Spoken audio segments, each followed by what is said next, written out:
Hi, friends. This is SURABHI, your host of Mom Strength, and I'm so excited to have on today Tina Tang. Tina is a Fit at 54 online strength coach who helps women 50 plus bring strength training and plyometrics into their lives for the rest of their lives. Tina, welcome. I'm so excited to have you on here today.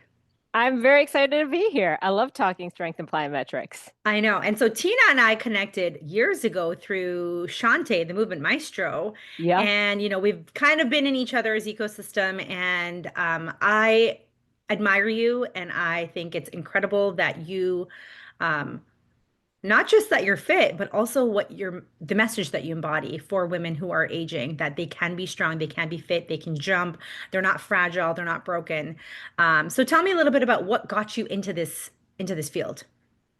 I as let me go back. So I'm not like some trainers who've been just playing sports all their lives or like ex Mm. college whatever pro sports. Ex-athlete, varsity, this, Exactly. yeah, Yeah. yeah. So I grew up doing a lot of the things that you think of little girls doing, but like I took ballet, Mm. the things that my mom had me doing. I did Chinese dance. I know you do Indian Yeah, dance, so all yeah. that kind of stuff. But what got me into fitness was really situation. A lot of times we go into something because something in our life is not working out, and in a transition period, you end up trying something. And for me, I was going through a divorce, and I was at that time also, I was a jewelry designer. I had my own stores in New York City, Wow. and it was simultaneously the financial crisis. So during the financial crisis in 2008, especially New York City, any place, people weren't shopping, and I had jewelry stores. So people were starting to not shop, and I was Mm. going through a divorce. And then I started to go to the gym that was near my apartment because I had moved out. And it was really not because I'm going for a divorce body, but let me go somewhere else that's not my apartment to Yeah. have some social interaction and just do something else. Switch things up. Yeah. Exactly, switch things up. So I started taking classes, which then I was like, I'm taking strength training classes. But as a trainer, it was not strength training classes, they were HIIT classes. But in HIIT classes, there's always some dumbbells or some kind of strength tool involved. But I really enjoyed it because I enjoyed the way it made my body feel. And it was like learning something new. And I think everyone always enjoys learning some new skill. And I found that I was always asking the instructors, well, how do I do this right? And why do we do this? And that is what inspired me. You know what? For personal development, let me take a personal training course. It was an intensive course that was in person because I'm Gen X Mm. and in person is just so much better than online. Yeah. And that course was run by Equinox, which is at least around New York, there's several, it's like a high-end gym. And Yeah. they happen to have a training institute, which I now know was probably a feeder into their personal trainers that they hire. But, I took the course. It was, several weekends where you're spending the whole weekend there learning about exercise, programming, and all that kind of stuff. And I was like, oh, this is really cool. Maybe I can do this alongside my jewelry. Mm. And so I joined or applied for a job at an Equinox that was near there and started working. I'm like, oh, you can't do this part time. So there's no way you could you could do this part time when you work for a place like that. And Yeah. that's how I started in there. I think I was 42. Yeah.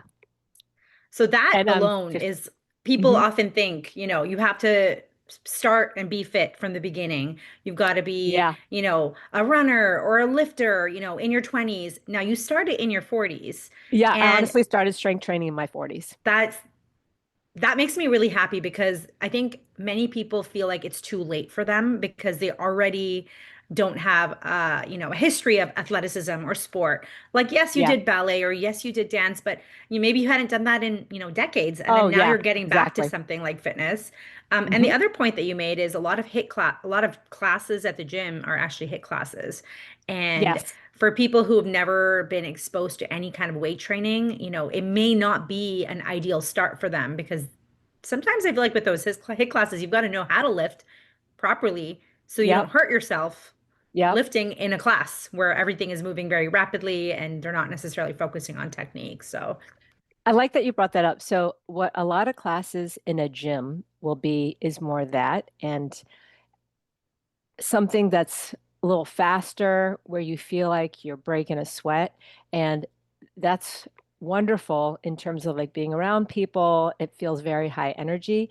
But when you're still learning to how to use your dumbbells properly, the teachers in those classes, they just don't have the what's the word? Not bandwidth. You know, if we got 30 Time, people in the really, class, time and time. yeah, yeah. Hmm. It's like teaching right now with, you're putting 30 kids in a classroom and, That's exactly it. 10 have, special needs and you're like, okay, but how am I going to teach to everyone? And I That's feel like, exactly it. yeah, it's just not if you're already pretty fit and you're pretty capable of doing that, you're fine. You'll get that Yep. endorphin rush, but for most people who are starting out, it can And pose it a can be risk. intimidating. You feel like you Yeah. can't keep up. So I think for someone newer, whether you have a temporary personal trainer or a small group class where Yeah. it's maybe 3 to 5 people, 3 to 8 people, and the teacher has more, the instructor has more attention and time to work with you because everyone will still be coming at different levels. But yeah, no, it's never too late. I think that is one of the obstacles for people in starting is feeling one, let me lose weight first before I Yeah. start. Yeah. That's a big one. They feel like you have to be at this level before you start, Yeah. or I just don't know what to do. I feel very self-conscious going to a Yeah. gym. So those are definitely real feelings that many people have. And the reality is online, most people who are going to the gym who post selfies are the ones that already look fit Yes. visibly. And Yes. so what people who haven't entered the gym yet may think is everybody at the gym looks like that or everyone is doing that. When in reality, it's just a small percentage. But I've gone to the gym hundreds of times where I've never taken a photo. And if I have, I haven't posted it. So, just Hmm. understanding that there's a variety of shapes, sizes at the gym, and it's for beginners to people who are advanced. And not all people who look strong are actually strong. So, um, Yeah. you Actually, know, I like that you brought up that point in case someone hasn't been in the gym. I think the gym I go to is also a big box gym, so it means it's a wide population. And when I'm there, less than 5% people look like they are trainers or someone who really knows what they're doing. Everyone else is just a normal person exactly. doing their own Yeah. thing, pulling up an app, Yeah. earphones on. And I think, I mean, I know I used to feel intimidated going to the gym and you go to the heavy dumbbell section or you see, and it's all these guys there. And Yeah. oh my God, they're going to see that I'm doing something. Honestly, they're too busy looking at themselves in the mirror. Really, they're just looking at their biceps and then just looking at themselves. So no one's even looking at us. We just feel like people are. That they care. Yeah. It's true. Yeah. Everyone's focused on themselves. And I Yeah. also like the other point that you mentioned is as we get older, we often stop learning new things. And I Hmm. think that it's like a innate human need to learn and it Hmm. almost like piques our curiosity when we learn things as we get older. Like I know Yeah. for myself getting back to dance, to Bharatanatyam in particular in my late 30s, I'm like, I feel like a child again. I'm like, oh, Yeah. like, I get to perform, I get to learn these things. And I think Yeah. that for so many people especially in their 20s and 30s and even in their 40s, they stop learning and Yeah. they just kind of become stagnant. And I think that if they're trying to embrace health goals, learning something new like strength training and plyometrics is a great option because it helps both their mind and their body. Hmm. Tell me what is strength training and what is plyometrics? Break it down for people who don't understand the difference. Yeah. Well, strength training could be different for someone who's a beginner. So, not using dumbbells or any kind of tool and just using your body could be strength training. So, I think of it as where you're starting. So, whatever is going to be challenging for you to squat, to do a push up, that's going to be strength training. In essence, it's challenging your muscles and your body beyond what's easy. Yeah. Like Yeah. so that's strength training because our body's so, I mean, we've evolved so that it always wants to do what's efficient, right? It's trying to save energy, save work. It doesn't want to work, not because people are like, oh my, I'm just lazy. Like, no, it's literally evolution at work. Yeah. Your We are body is, designed to do to Yeah, work as little as survival. possible. Yeah. Absolutely. Because the body's like, I don't know, whatever, when the next meal will come, all that kind of stuff that's just inherent in our DNA. So strength training is going to, I guess we'll just use the example of a squat. Squatting with weight where by the last rep, whatever rep scheme you're working on, let's say it's 10, I always think of the last couple reps feel very challenging, where Mm. you're kind of making a face. You're like, I want this to stop. Then there you go. Uh, and then, so that's, then traditionally strength training is usually comprises of 6 movements that everything is just a mutation of. And that's squatting, hinging, which could be deadlifts or glute bridges, lunging. We all, step forward, tie our shoe, something like that. Some kind of pushing motion. So a push up is considered, pushing motion or pushing a weight overhead. Uh, Pulling, so pulling anything where you're pulling towards you, which we do in every life. And then the last one, some people might say a carry, or which is when you're carrying groceries, which you're using your whole body, but especially your core is helping you maintain balance and connect the upper and lower body. Or people either carry or some kind of core exercise. Either way, they're the same category. And some people might even add in getting up and down from the ground, which we take for granted. Yeah. But if everyone thinks about someone elderly, like your grandmother, people who are elderly don't prefer to go down to the ground and come up because it's either their knees or they feel weaker. And that's an important exercise to not lose when we get old. I mean, we don't think about it at all. I don't even think you think about it in your 50s. But as you get older, people don't like to get low. It's true. And I think I like how you broke that down into, the 6 movements. It actually made me really want to work out. Like the way you described that, I was like, I'm gonna get off this and do a workout because it's so, it's very functional. Everything you Mhm. described, pushing, pulling, carrying groceries, these are all very functional things. So people often think, well, I don't want to get beefy. I don't want to look, bulky. But these are not just for aesthetics. These are for function and for Yep. real life tasks that you're going to have to keep doing. And I like that you mentioned the getting up off the floor because it's the number one exercise I say. If you do this as you age, like if you're going to do anything, practice that. And many of our cultures, like my parents sit on the floor when they go to the temple every week. And so they're like, why would I need to do this as an exercise? This is easy. They can sit on the floor cross-legged way longer than I can. My legs go numb and they can sit there for 2 hours and they're fine. And I so love it. because they've been doing it, and in our society, in Western society, we sit in a chair and we don't practice the deep squat. And so Yep. I really like that you this is a very achievable way for people who are just at home, not they don't have equipment. At least they could Yep. practice that, right? You just Now, made, yeah, can I add one thing in? I think people take for granted, like, oh, squatting, that's, whatever, how's that exercise? But I wanted to share a story of one of the clients I used to work with. She and I worked online where not a Zoom workout, but I would design a workout for her. So she was in her mid 60s, very active, lived in Vermont and sorry, New Hampshire, and would hike every weekend. Like they have some special 7 mountains there that are super high that they have a special name for anyone I think it's from like that the area. White Mountains or something. Yeah, there's Yeah. some So mountains, she yeah. hikes all the time, definitely active.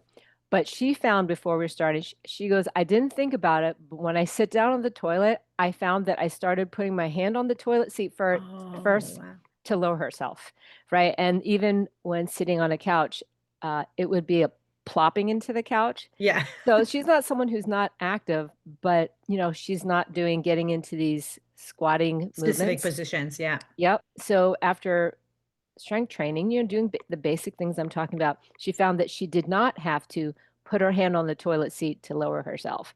And I don't know if anyone, like if you think about your elderly parents, like my dad sits in a kind of a lazy boy chair and he plops in and my sister said we need to get him a higher seat. I'm like, no, we don't because I he needs to work He on. needs to work. Yes, Yeah. exactly. We often think of making things cushier and more supportive and Yes. helping.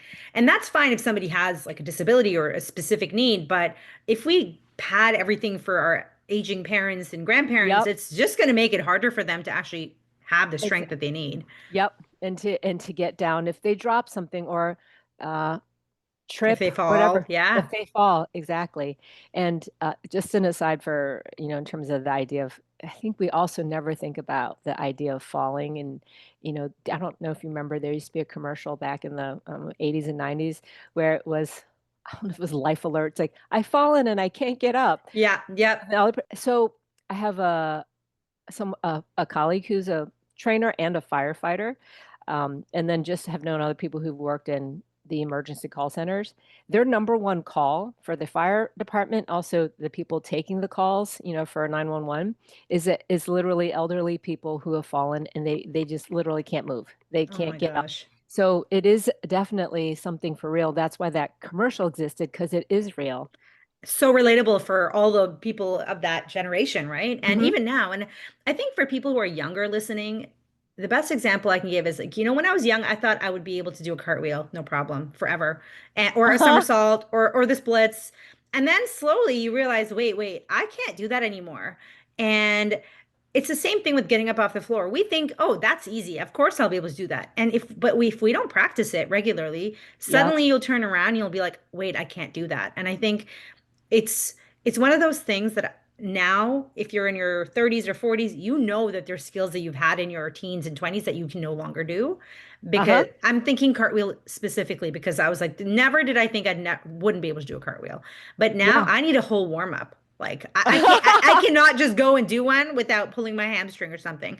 At least I can do it, but now I've had to like practice it once in a while so I Yeah. don't lose the skill. Yep. And getting up and down off the floor is the same. And the other flip side of that, what you mentioned about strength training, is making it challenging. I know a lot of women specifically who will lift 2 pounds, 3 pounds, Hmm. 4 pounds, and they think that's enough. What do you think about that? Is that enough as people age? No, it's not. Because there's so many things that we have in our lives that are heavier than that. And I knew that from my generation, or maybe a lot of generations, the fear is if I pick up anything heavier, the fives, the eights, the tens, and anything, that I'm going to get bulky. And Mm, I'm not sure where that imagery came from. Maybe because back when we were growing up, Arnold was big back then. He's an older man now, but he was a big guy. You just see bodybuilders. And I think that when we haven't done bodybuilding, we don't know what goes into it. And those competitors lift, oh God, I don't know, 5, 6 days a week, not for an hour. They're probably 2 hours. The Rock, what does he do? He posts his workouts, at least 2 hour workouts.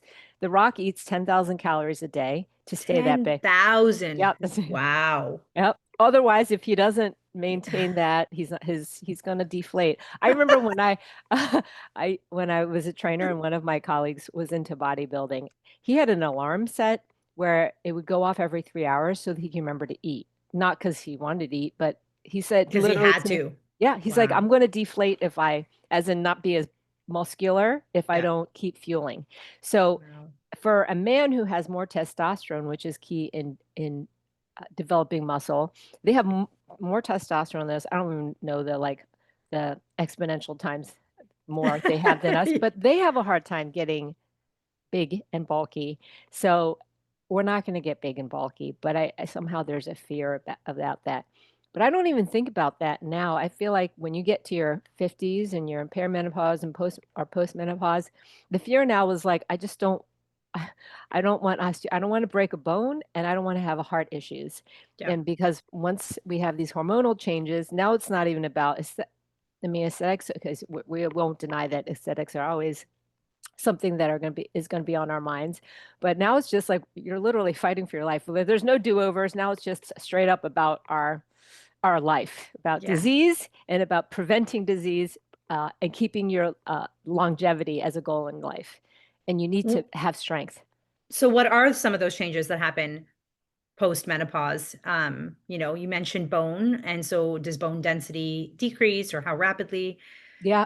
So, uh, postmenopause, our levels of estrogen and progesterone have, almost go to I feel like it's almost like a nil kind of level. And that's why we experience the different perimenopause symptoms, because the body's fluctuating as it's like, oh, we're adjusting to this whole new system of operating. And because of the hormonal changes, and it's very natural, some of the things that used to help our body in terms of, so estrogen has so many roles, or there's so many estrogen receptors in our body, and one of them is it helps bone density. It helps protect our heart. It helps our hair grow. That's why that was one thing I learned. No wonder I'm thinning on the top of my head. So Yeah. that is a factor. There's just like your nails, your skin, everything. Estrogen has such a role. So the risks, I guess, to think about postmenopause is we're more apt to have heart disease issues, more apt to have low bone density. So the statistics for women 50 plus is like half the women, so every other woman has either low bone density or osteoporosis. And Wow. here's where when you're a smaller frame, everyone is always, we've all our lives trying to hit the smaller frame.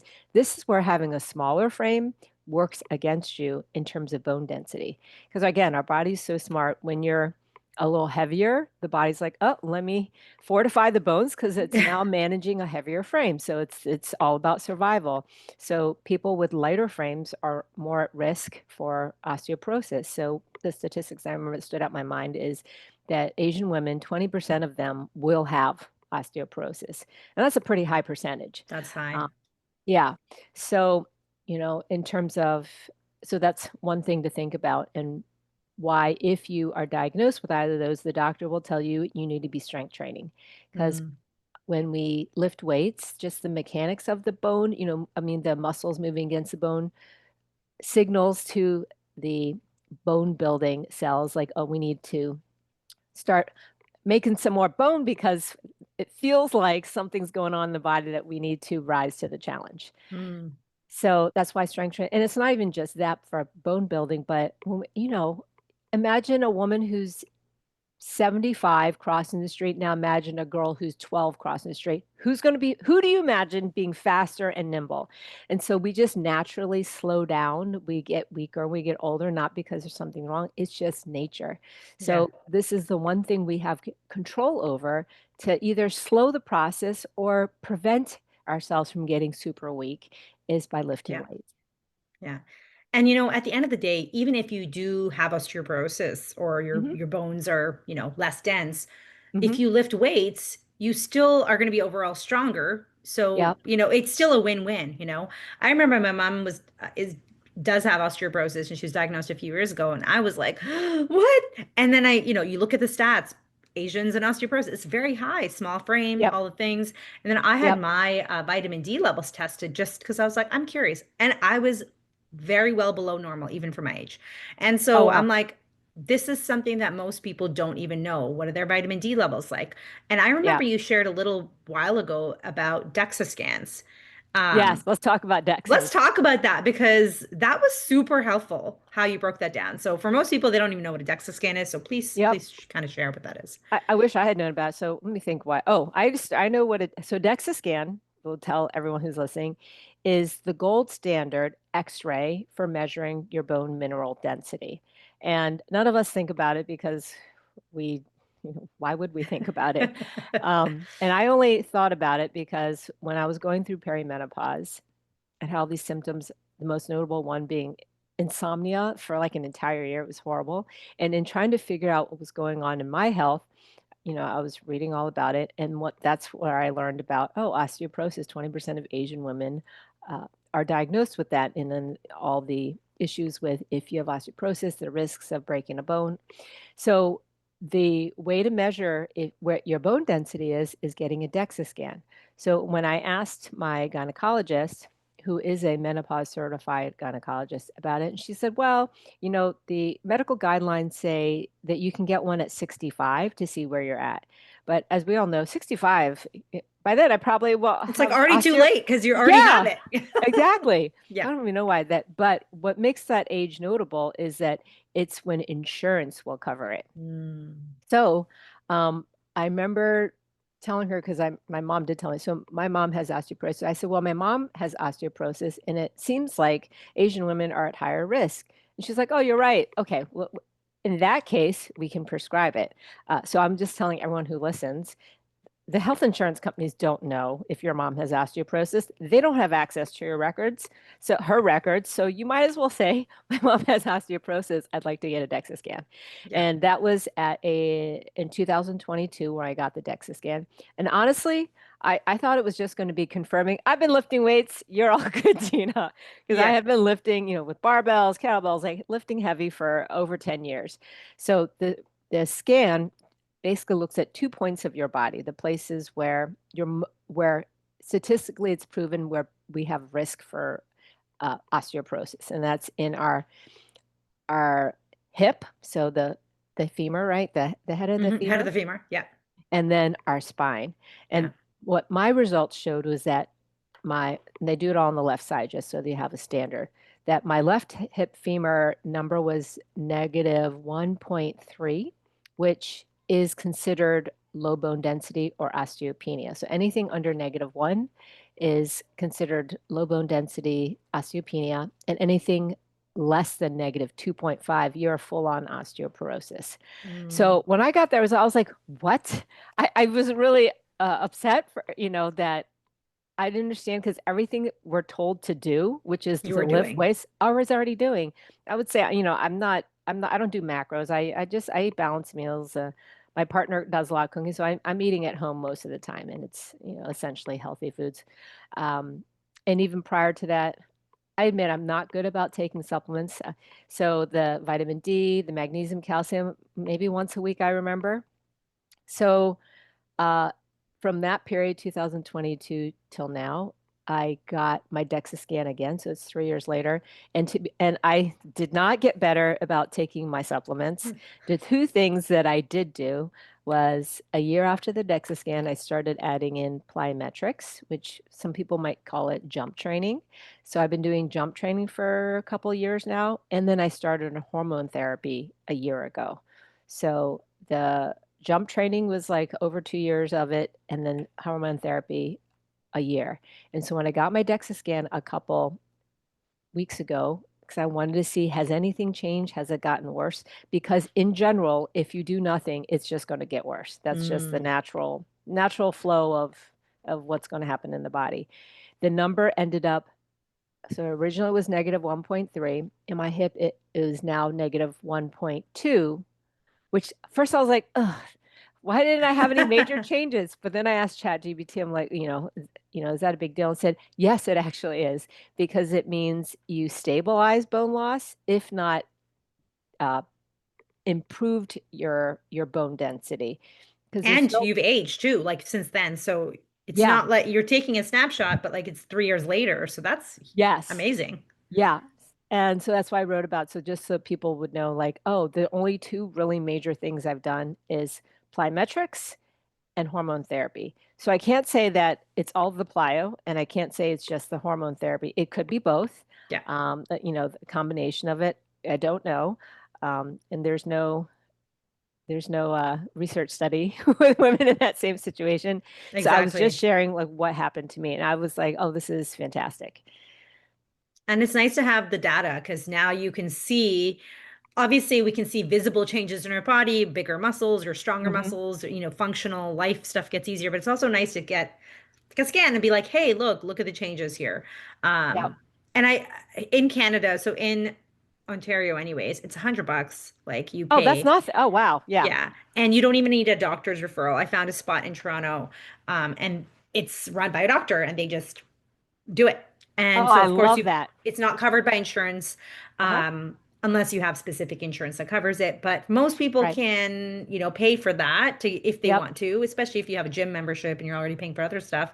Yep. Get a scan. It's just a great snapshot to see where things are at. Listen, my Absolutely. visceral fat was much higher than I expected. So that was a wake up call for me because I have family history of heart disease. And I was like, listen, I Oh, need to wow. do better at, the cardio stuff because I used to be huge into cardio. And now in the past few years, it's been less so. And so it's just Hmm. like a reminder, okay, let's get back to some of that.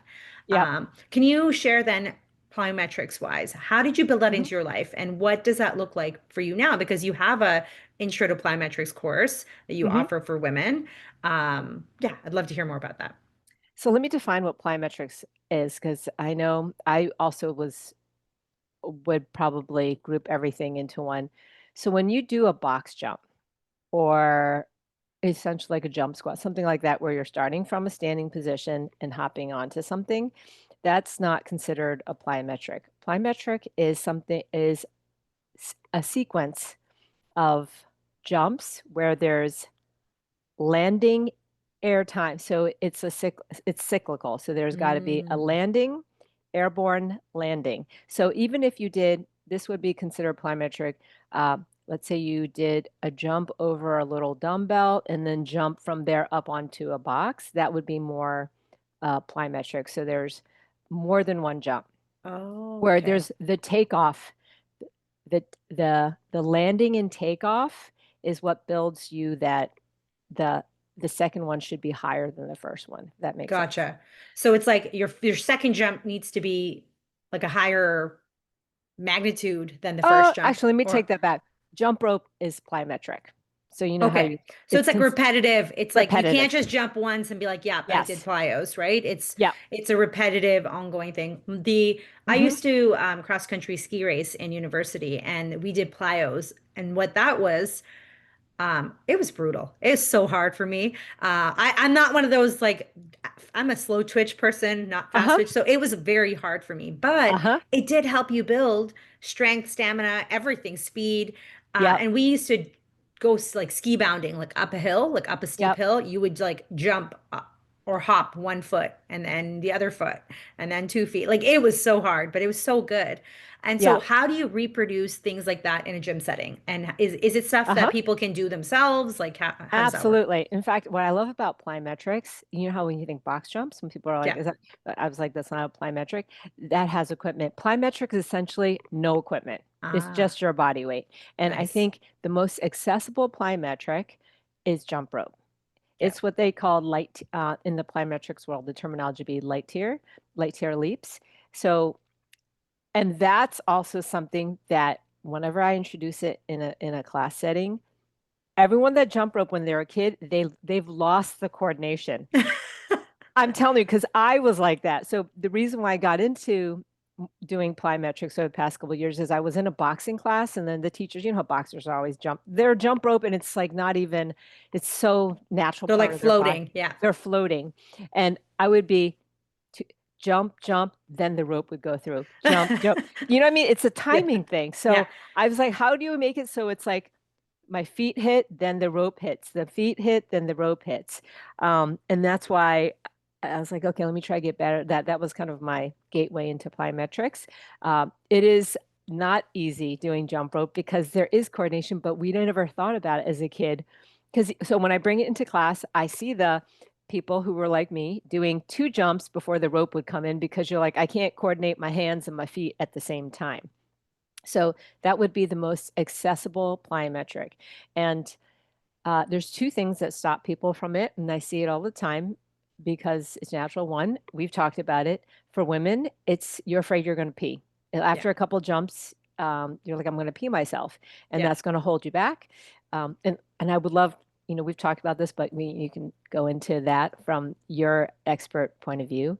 And then the second thing is people think jumping is going to hurt their knees or their ankles, Right.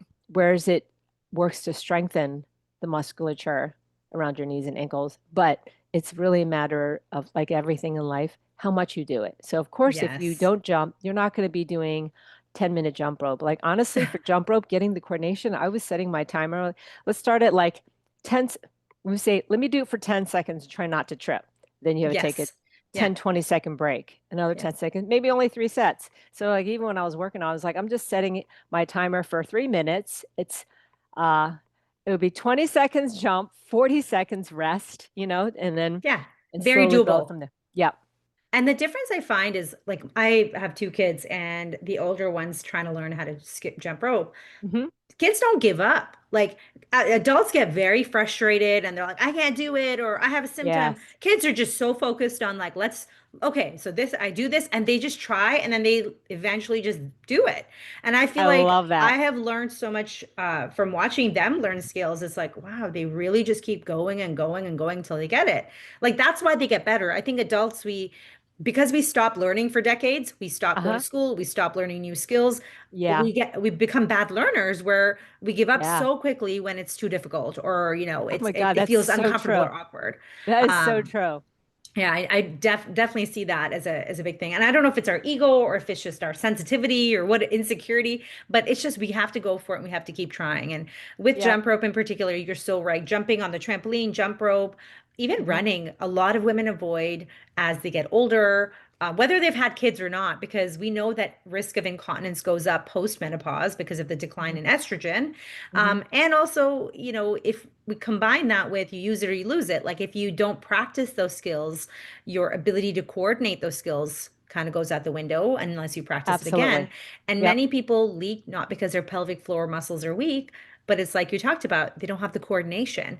And so the pelvic floor is supposed to close when you land from your jump so that Hmm. the bladder doesn't, the pressure on the bladder doesn't just cause a leak, but most Yep. people just they don't know how to time that appropriately. So we work on it in pelvic physiotherapy with smaller jumps working up to bigger jumps, and some people don't have the patience to do that. They just avoid it altogether. And the risk of Yes. avoiding it is then lower bone density, lower fitness, lower agility, and all the things that Yeah. happens when we just avoid exercise, right? Yes. That all of that. I'm going to plug plyos one more time about what it helps you do. So you know how you mentioned the word fast twitch muscles? So for everyone listening, we basically have two types of muscle fibers, the fast and the slow. And slow is stuff that you like endurance things, Yeah, right? I could do And stuff forever, very slowly. and the fast twitch is the one that, we lose quicker when we get older. We lose that first. And that's why you think about someone, a 75-year-old woman crossing the street versus a 19-year-old woman Mm. crossing the street, the difference in the way they move. So the way to train your body to not be slow is by doing things like plyometrics, where it requires more fast twitch muscles. And when you do it more, you're a little bit more reactive. And whenever people talk about, oh, when old people trip or fall, like, listen, we're all tripping. Because I'm usually doing two things or three things at one time, which I shouldn't be. So you trip because you're not I paying trip all the attention. time. Yep. But we catch ourselves. So Yep. it's not about the trip. It's not about balance because they're always like, oh, people know balance. Like, no, it's about what happens after you trip. You have to be able to catch yourself. I remember this study. This was years ago when I was in kinesiology, like when I did my undergraduate degree. There was a study on elderly Hmm. versus younger people and with balance reaction. So basically, like the floor moved underneath them and they Uh-huh. videotaped how they reacted. People who are older, they always reach with their hands. People who are younger, they just move their feet. And so that sounds like what Oh, you're describing is with the plyometrics is you train your feet to respond first because you don't always have a handy railing at the exact height or exact space that you need it. So reaching with your hands is not going to help you stay upright versus practicing those balance reactions, adjusting with your feet will. And I remember seeing that and that's I was so thinking, interesting that so older true. people like look to grab with their hands. I They didn't. don't necessarily, they're not necessarily weaker. They have a Hmm. faulty response, right, Hmm. to the balance reaction. Hmm. And so I thought that was really interesting. And That is. I teach a seniors fitness class like once a month just at the seniors home. And I always make them get up and down off the floor for those that are able to. And I Yeah. tell them, I'm like, you have to learn to use those legs. And it's been incredible to see them over the years is they can do it now, even if they Hmm. couldn't do it when they were younger. And these people are in their 80s, some are in their Wow. 90s. So, Yeah. at any age, if something is difficult, like you put the time and effort in and it will get easier. So, Yep. I love that you mentioned that though, but the plyometrics is, it will train people to not necessarily avoid tripping, but Faster reaction time. respond Yeah. more quickly. Um, if this helps people, so when you're doing plyometrics or plyometric exercises, there's always two outcomes that someone's shooting for. So, like for strength training, it's you want to get stronger. Strength for plyometrics, the two things that people measure is basically your reactivity and your output. So that means reactivity is low, quick ground contact time. So if I'm doing plies and you're Mm, like trying to be good at plyometrics, you're like, I want your feet off the ground. Like how much time are your feet spending on the ground between each jump, right? ah, So that's one yeah. thing about how about reactivity. And then output is how high can you can you use your muscles, your feet to like pop off the ground and get airtime. So Ah, um, if those are the two outcomes that are always measured for plyometrics, or that those that you're shooting for, that's how it's helping you in terms of reaction time. Like you're always looking for reactivity and or output. Sometimes you can't have both be high at the same time. Like sometimes for a higher jump, you might have a little bit more ground contact time, yeah. or if you To want, kind of prep before that jump, that yep, higher jump. Yeah. yeah, exactly. Or if you want to have short contact time, you just might just not be getting as airborne as you Like would. skipping rope, right? Where you're not necessarily Yes. jumping high, you're just Yeah. going really fast. Yeah. Um, and I like that. So you're not necessarily looking for both to be achieved simultaneously. You're Hmm. just overall, it sounds like, you're training both things though, so that you're Yes. getting better at You're training both. both Yeah. things. Yep. Yeah. Exactly. And I will say that you do work with people over 50. Hmm. What can people do in their 30s and 40s? Because listen, I'm already getting perimenopausal symptoms, Yep. and um, I don't want to wait till I'm postmenopause to say, oh, okay, now that my Yep. estrogen's really dipped, I get started. What can people do when they're, in their 30s and 40s to prepare their bodies for more graceful aging? I love this question, and I think what what's not emphasized enough in all this new menopause talk is when they're like, "Oh, you should be doing this postmenopause." All the suggestions of the protocols, it is exactly the same protocol that everyone should be doing all the time. So there is no change in what you should be doing, how much you should be doing it. It's the same. So it's basically, and then the only thing that might alter in terms of strength training, adding in plyometrics, of course, we need to, also include some mobility, because one thing when you get older, your shoulders are tighter, your hips are tighter. So all of it's relevant, and maybe the priority of it changes. So when you Mm, are post-menopause, you're like, you don't have time to screw around. Like the strength training is very important for you yeah. because, your body's older. When you're Yeah. younger, it might be more aesthetic. It's nice to be strong. It's not so relevant in terms of disease prevention, but you're laying the groundwork before it's just always better to do earlier than later. Earlier than later. Yes, earlier than later. You know what I think is a cool thing about getting older is I, of course, like you said, aesthetics, they're always in the back of our mind, especially when we're raised as women to care so much about how we look. It's Hmm. almost pushed on us from the beginning. You should care about, your skincare and your makeup and your hair and your clothing. And so even if we didn't want to prioritize that, it's still subtly in the back of our mind. But what Yes. I've noticed is as I get older, it's like I care more about my health. I'm like, listen, it's not about Yes.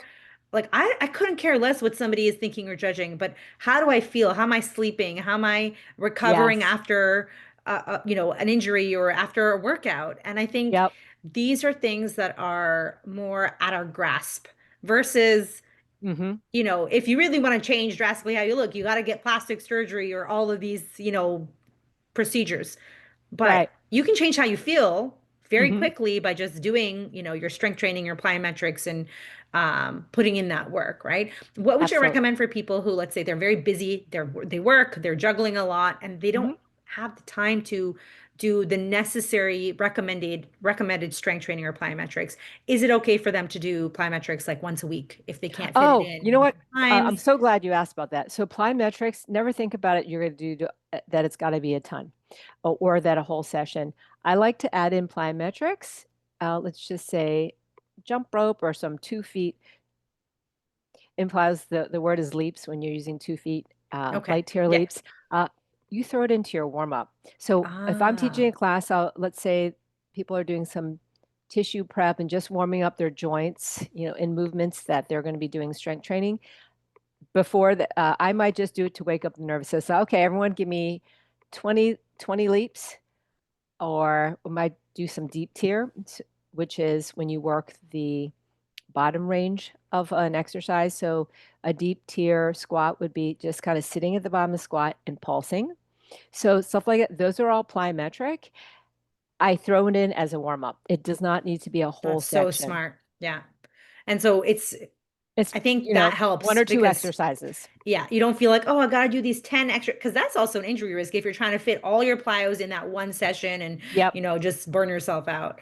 Yep. It You should had be a little bit frequently versus a lot all at once. all at once. Okay. Hmm.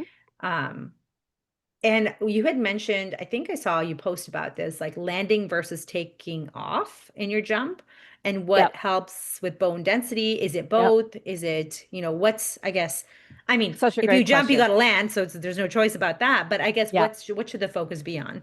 So I think in classes and people and even trainers will program in box jumps, and Yeah. that there's a fear around that if someone's going to hit a box jump is not going to be impactful. So you can think of this: if I go from the floor and land on the box, I'm landing further away from the ground, so gravity's working less. I have less impact when I land on a Oh, box. If you oh, were no box and you just did a single jump up and landed, there you're going to have more impact on your bones. wow. So plyometrics being more than one, just think every time you're jumping and you land, that is all impact on the bones. So in terms, I think I wrote a post about landing on your heels versus, is that the one that you were talking about? Uh, like landing and taking off. Yes. Yeah, I think so. So I had done a post and then an orthopedic surgeon had wrote down, she goes, heels down, because I was doing multiple jumps. You're not landing heels down. If you're, think about it, when you're jumping rope, are you going heels down, heels down, heels down? You But can't. That would be horrible for your mechanics and yes, flow. exactly. Yep. Yep. Yeah. So you kind of are near your forefoot. You're Yeah. like kind of just always on the forefoot Yeah.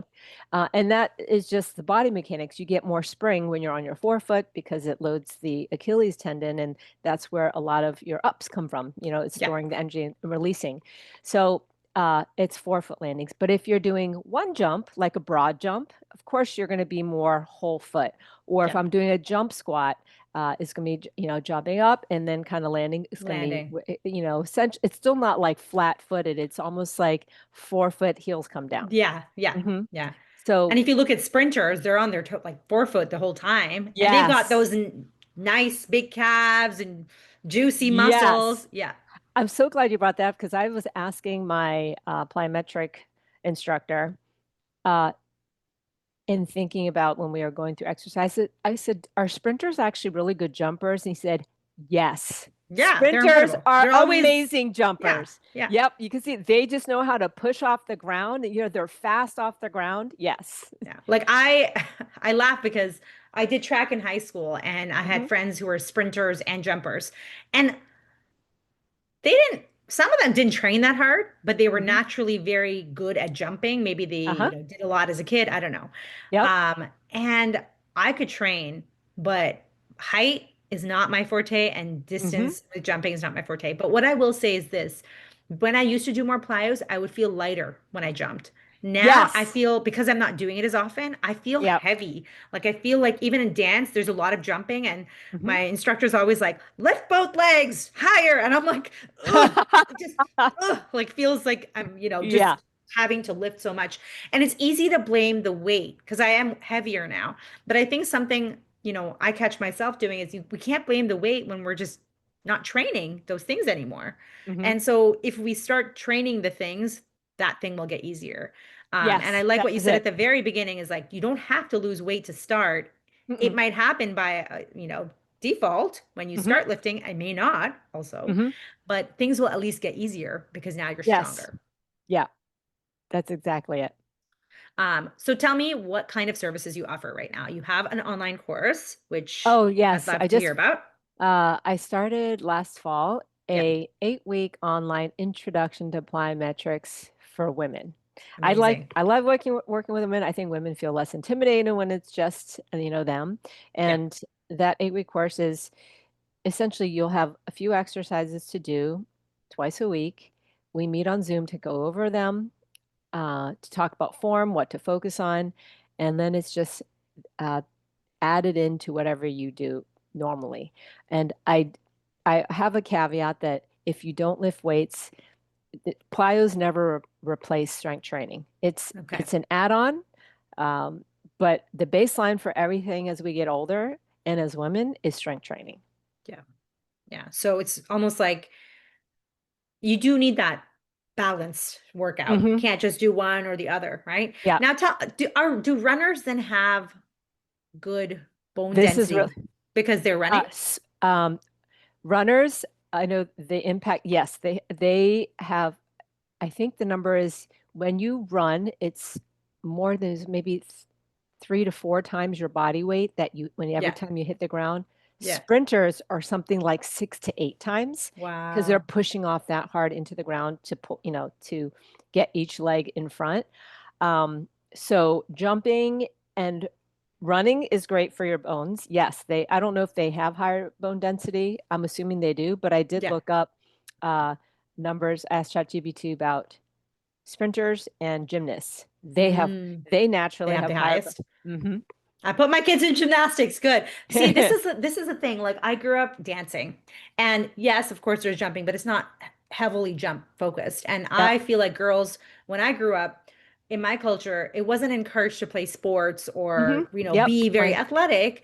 Yep. And so now with, having kids, I definitely am like more mindful of like, okay, you have this window to build your bone density and really Yep. get strong. Yep. And we have to encourage girls. Boys are naturally encouraged to play sports. We have to encourage girls too to run, jump, Yes. gymnastics, all the things.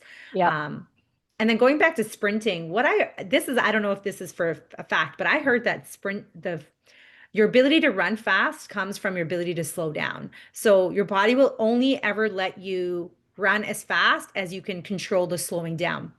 And Oh, that's so, so interesting. which is Okay. why when you do plyos and jump downs and, decelerations and like even strength training will help you run faster because you can't just run faster if your body's like, okay, my joints, my ligaments will pop if I can't slow myself down safely. This makes total sense because I just remember when I was studying plyos, there's something in our body called the Golgi tendons or Yeah, the Golgi. Golgi tendon organs. Yeah. Yes, and those are what inhibit things from happening as a protective thing. As a protective, is that right? What you told Golgi me this? tendon organs. Oh my gosh. I like this is like bringing me back. I think Golgi tendon organs, they sense stretch and they return things back to like they Okay, encourage muscle contraction.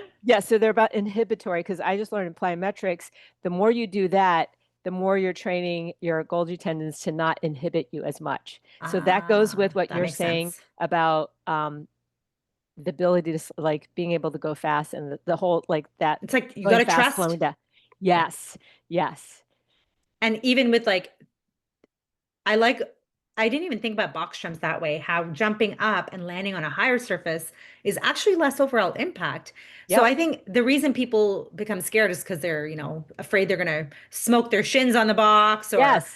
Yeah. it's mentally challenging and still Yes. beneficial to do. But in terms of bone density, then would it be more helpful for people to stand at the top and jump down? Yes, but that probably is a lot more impact than so that'd be called a depth jump. Yeah, Or but I think that's probably too more much. impact, yes, because you are not able to control. So How you land. Yeah, yeah, because being able to jump up and jump down and then land, it's almost self-limiting. But when you do a box, like maybe your body is not able to handle that impact because that you normally force. wouldn't even try that jump that high. Exactly. That makes sense. So don't try to jump off like tall objects just because you heard, oh, jumping down is more important. I was Literally, thinking no about equipment is better. no equipment is better. I was thinking about how also when I was a kid, I used to like in track, we used to do indoor training in the winter Hmm. when it was snowy Hmm. out. And we used to do stairs. We used to run across the hallway, run down the stairs, across the hallway, and then up the stairs. And we used to do like circuits. And I would just fly down the stairs, skipping two, three stairs at a time. And like, I can't even think about doing that now. No, no.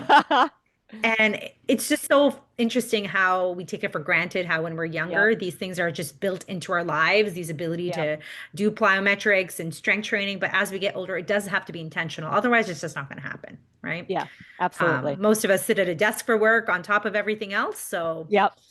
Like you and I are doing now. but I tell people all the time, I'm like, I have an active job when I'm doing my job. Like, Yes. but in between, I'm doing a lot of sitting on my butt, Yep. and that's not helpful for anything. So, it is, I have to be so intentional about it now too. I think we all do.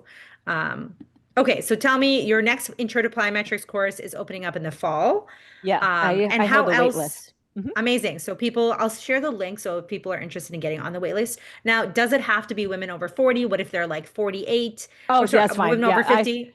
I Yeah. have yeah, I have people who are younger Okay. that definitely join. Because I'm seeing for my patients and my community, lots of people are hearing about perimenopause and they're becoming Hmm. afraid. And also that's fueling them to be more proactive because they're I like, love it. hey, my mom went through this and it's horrible for her. So I don't want to I want to change things for myself. Yep. Um, how can people connect with you? On my Instagram. website, Okay, ironstrongfitness.net. I love it. And you're on Instagram, Iron Strong Fit. That's right. And do you do online coaching as well on top of your Oh, yes. course? So I do not Zoom classes, but I do online coaching in that I design workouts for you and we Nice. interact a lot in Nice. that process. And we have, I think, a mutual client, or you've recommended a couple of your clients to me, and I am grateful for that. And they love you. They speak very, very highly of you. They love your training programs. I think it's really wonderful. You know, in our very busy lives, sometimes online fitness, you might think, how's this going to work? But it Yeah. works really well because you get your customized program, you know exactly what to do. You have someone to ask questions to, so you're not feeling lost. Hmm. People often think in person is better, but I'm like, in that good life class with 30 people there, are you actually going to ask questions to the teacher? If Ironically, something's the people I've confusing. been working with that I see in person, uh, we have less communication because usually when Right. we see in person and that's when we communicate. Whereas all the people I work with online, I c- they'll like comments on their workouts. There's so much more back and forth. It's kind of strange, but online we communicate more. More. That's funny. I guess it makes sense because it's almost like they have no choice because that's Yes, their way of communicating with you that's versus right. in person, you take it for granted. You're like, I can just That's tell Tina exactly. if I have somebody to tell her. That's Um, right. That's right. And so I know more about their for my online friends. I know more about their lives than the people I see in person. that's too funny. And what's your favorite plyometric exercise? Do you have one? No, I You think love all just of jump. them? Yeah, I love all of them because essentially it's 2 feet, switching feet, single leg. I know that the hops are the hardest, which is a single leg. And for everyone, when you do anything on one leg, you realize you're like, oh, this is so humbling. It's just my Oh, leg. And so humbling. I'm, So humbling. I will say that some people are naturally better jumpers. I have two yes. kids and my son, who's the younger one. Very bouncy. And you wouldn't be able to tell. He's a small kid. He doesn't have big, bulky muscles, but he's just a natural jumper like my husband. My husband grew up playing volleyball, so very Uh-huh. springy. My Yep. daughter is getting better at it through all her, activities, but I Yep. can see she has my my jumping ability, which You know what's is interesting for not people to as know is your weight and size have nothing to do with how bouncy you are. I've seen bigger people who are like, I'm like, I can't even get that high. They just got hops, yeah. just Yeah, the it's way their true. body is. And sprinters too, if you think about like sprinters and jumpers, they got big legs. They're not necessarily like super itty bitty. So, I Yep. think we have these self-limiting beliefs of I'm too big, I'm too old, I'm not fit enough. And I love that you just break it all down and make sure that it's accessible to anybody who wants to do it. Thank you so much, Tina, for your time, for all of your passion and in supporting women as we age. I'm so excited for my audience to hear this, and please do share this with all of your perimenopausal and menopausal friends if you're listening to this, because it's something that everybody needs to know. Thank you.